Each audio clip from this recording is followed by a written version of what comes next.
Brian Inskip here with eXp Realty on Oak Island, and the stats are in. Stats are in for Oak Island real estate for the month of January, and I figured what better place than to give you a market update than out here on Oak Island Pier. You know, we got a guy hanging tent out there. Got some people fishing. It's a beautiful day, 70 degrees in February, so we're still having amazing weather in this off season. But I want to give you a quick rundown of what's happening right now in the season of real estate, and there's some continually interesting numbers and stats going on in the Oak Island real estate market. So right out of the gate, let's talk about sales prices on Oak Island.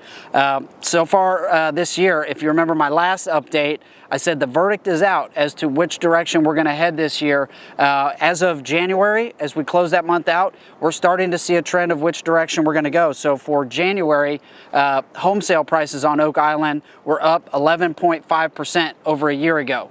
That's a huge increase in just 1 year's time in home value. So that's exciting news for homeowners. You know, we had a little bit or seemingly a bit of a dip in 2022, but this year's coming out of the gate saying we're going to be a strong market this year. We'll probably see some continued appreciation in home sales.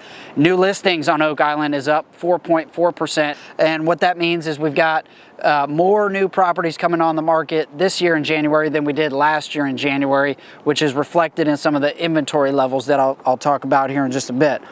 Homes for sale on the island is up 120.9%. That's a pretty monster gain. That means that there's 120.9% more homes available that you could have looked at to purchase this year in January versus last year in January. So that's an advantage to buyers. You've got a few more options to look at and browse through and choose from, and it really hasn't impacted sales prices at this point. So not really affecting the overall value in the market right now. Pending sales is down 25% from a year ago. That's the number of homes that are going under contract. So that's showing a little less demand, but a lot of these numbers, this one in particular, are residual from what we saw last year with interest rates rising, some concerns about the economy and different things that seemed to put buyers at bay for a few months last year. But we're already starting to see that spin around. And so over that time, we built up a lot of backlog buyer demand. So I do anticipate that we'll see a lot of these numbers change very quickly over these next couple of months. But we'll keep a close eye on it, and I'll keep giving you these updates so you can as well. Closed sales for January was down 40.4%. That lines right up with softer pending sales numbers over the last couple of months. There's a little bit of seasonality in that as well, so keep that in mind. Average days on market, that's how long it takes a property to sell. We're actually up 47.2% over a year ago in how long it takes a property to sell. Good news is that's still only 53 days, and obviously that's an average, so there's some properties that are on a lot longer and some a lot less. So with that, for example, I've got a new construction listing, oceanfront, that we just went under contract after the first of the year. We've been building that for over a year, so the days on market was about a year. Those numbers factor in. So there's a lot of properties selling very quickly within days or weeks. Some are taking a bit longer. You got to make sure everything is right.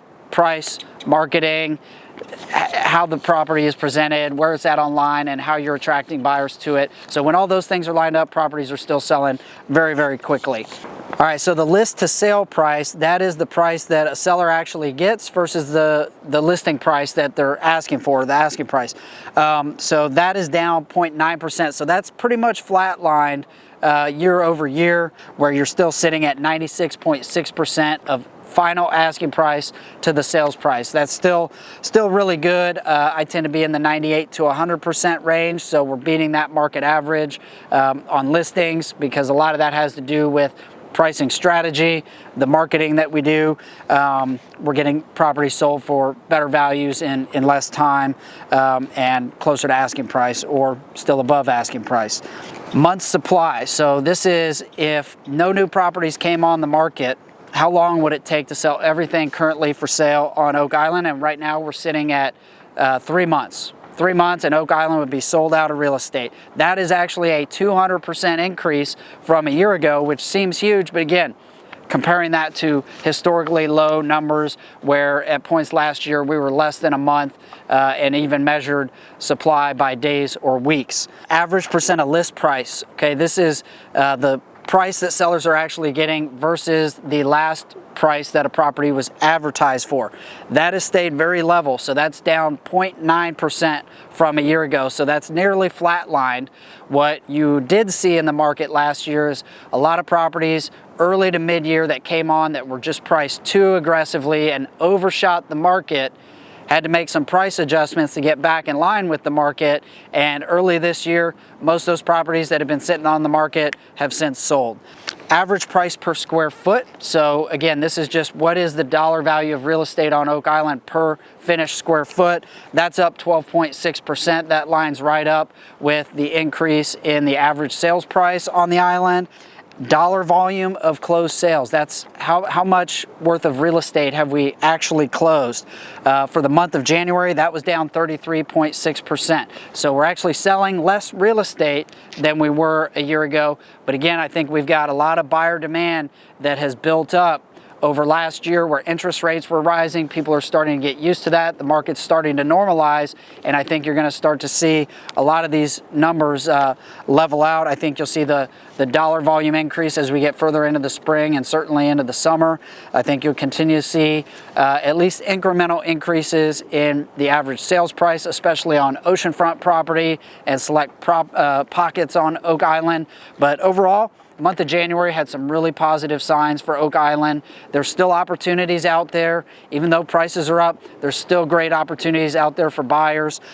So if you're in the market, if you're thinking of selling a property, best thing to do is start to explore your options. And the way to do that is to either give me a call, give me a text anytime, and we can just kind of bat things back and forth. I'll listen to what your ideas are or what you're maybe thinking about doing, and then we'll start to explore those options and see, what might make sense for you. After that, then we start to get a game plan together to actually help you make it happen. So appreciate you watching this quick market update. Hope it's helpful in you and keeping tabs on the market. I do these every month so that you can keep up to date and up to speed on what's going on Oak Island real estate. So thanks again, and have a great day.